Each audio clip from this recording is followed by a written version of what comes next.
नमस्कार साथियों, जय हिंद। मैं रविंदर, अलूर पाठशाला में आपका स्वागत है।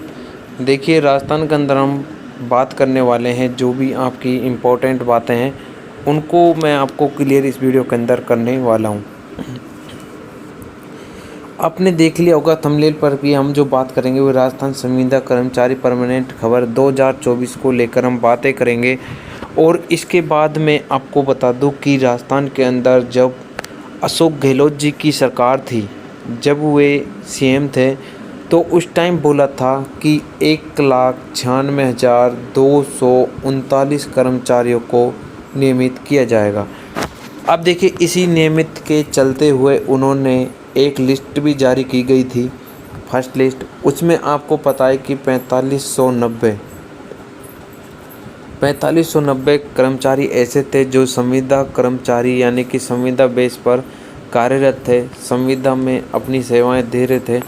लेकिन अब मैं आपको बता दूं कि जो 4590 की लिस्ट थी, फिर से उनकी जांच आपको दोबारा से की गई थी, लेकिन वहां पर बिल्कुल भी उस लिस्ट को खारिज कर दिया गया था, क्योंकि उसमें 3 वर्ष और 1.5 वर्ष वाले कैंडिडेट्स जो हैं, जो संविदा पर कार्यरत थे, उनको परमानेंट कर दिया गया था। यानी कि सबको एक समान हक नहीं मिला। इसी वजह से क्या हुआ कि इनको वहाँ से लिस्ट को हटा दिया गया था। फिर उसके बाद मैं आपको बात करूं कि यानी कि फरवरी यानी 3 फरवरी को इसकी दूसरी लिस्ट जारी की गई थी, जिसमें 2600 कैंडिडेट्स की, यानी कि 2600 कैंडिडेट्स ऐसे हैं जिनकी लिस्ट यहाँ पर जारी की गई थी, लेकिन उस लिस्ट को भी खारिज कर दिया गया था।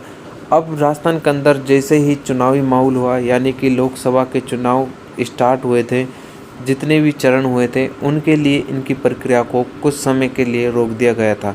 लेकिन अब ऐसा समय आया है कि राजस्थान के अंदर पूर्णतः सरकार बदल चुकी है।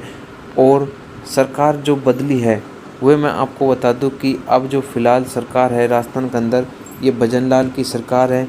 और इन्होंने यहाँ के जो नियम हैं वे कई तरीके से नियम लागू किए गए हैं।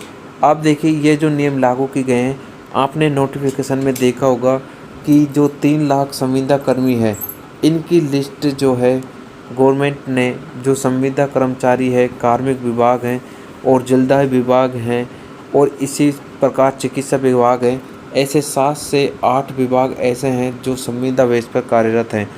तो उन सभी से क्या है कि इन्होंने अपना डाटा मांगा है। जैसे ही डेटा आएगा तो आप सभी को यहाँ से न्यूज़ दे दी जाएगी। लेकिन अब मैं आपको बता दूं कि 5 वर्ष से ज़्यादा वाले नियमित होंगे या नहीं होंगे। तो ये जो नोटिफिकेशन आया है, इसमें बताया गया है कि आपको जो नियमित करने की जो प्रक्रिया है वह किस प्रकार से होगी। मैं आपको एक बार समझा देता हूँ। जैसे कि अगर कोई संविदा कर्मचारी जो है, यानी कि 3 वर्ष तक जिन्होंने संविदा में अपनी सेवाएं दी हैं, संविदा बेस पर कार्यरत हैं, उनको 1 साल का क्या दिया जाएगा, अनुभव दिया जाएगा। 1 साल का अनुभव देने के बाद यानी कि उनको परमानेंट तो नहीं किया जाएगा, बल्कि उसको एक सर्टिफिकेट बनाकर दिया जाएगा कि राजस्थान के अंदर जैसे कोई अन्य भर्तियाँ निकलेंगी तो वो सर्टिफिकेट वहाँ पर लगा सके। लेकिन 3 वर्ष से ज़्यादा, यानी कि हम बात करें जो 6 वर्ष, इसके लिए 2 साल का अनुभव। और अगर कोई कैंडिडेट 9 वर्ष तक अगर कार्य करता है तो उसको 3 साल का अनुभव दे दिया जाएगा। लेकिन इसमें ऐसा नहीं लिखा है कि 5 वर्ष वालों को ही यहाँ पर नियमित किया जाएगा, तो ऐसा कुछ भी नहीं है। तो 26 जुलाई 2024 की कैबिनेट बैठक, यानी कि आज इसकी कैबिनेट बैठक होगी और इसमें बताया जाएगा कि क्या इसकी यानी कि अपडेट है, क्या इसकी न्यूज़ निकल कर आती है और संविदा कर्मचारियों के लिए क्या लाभ मिलने वाले हैं और क्या उनको नुकसान होने वाला है। तो आज की इस बैठक में ये सारा कुछ क्लियर कर देंगे। और इसके लिए जो भी अपडेट आती है या राजस्थान के कोई भी यानी कि एग्ज़ाम से संबंधित या कोई अन्य प्रकार के अपडेट से संबंधित अगर आपको अपडेट चाहिए तो चैनल को एक बार सब्सक्राइब ज़रूर करें और साथ ही बेल आइकन बटन को ज़रूर दबा लें, क्योंकि आपको इधर उधर भटकना नहीं पड़ेगा और सबसे पहले आपको ये वीडियो प्राप्त होगी। तो आज की वीडियो को विराम देते हैं यहीं पर और मिलते हैं तब तक की नेक्स्ट वीडियो में नेक्स्ट अपडेट के साथ। जय हिंद।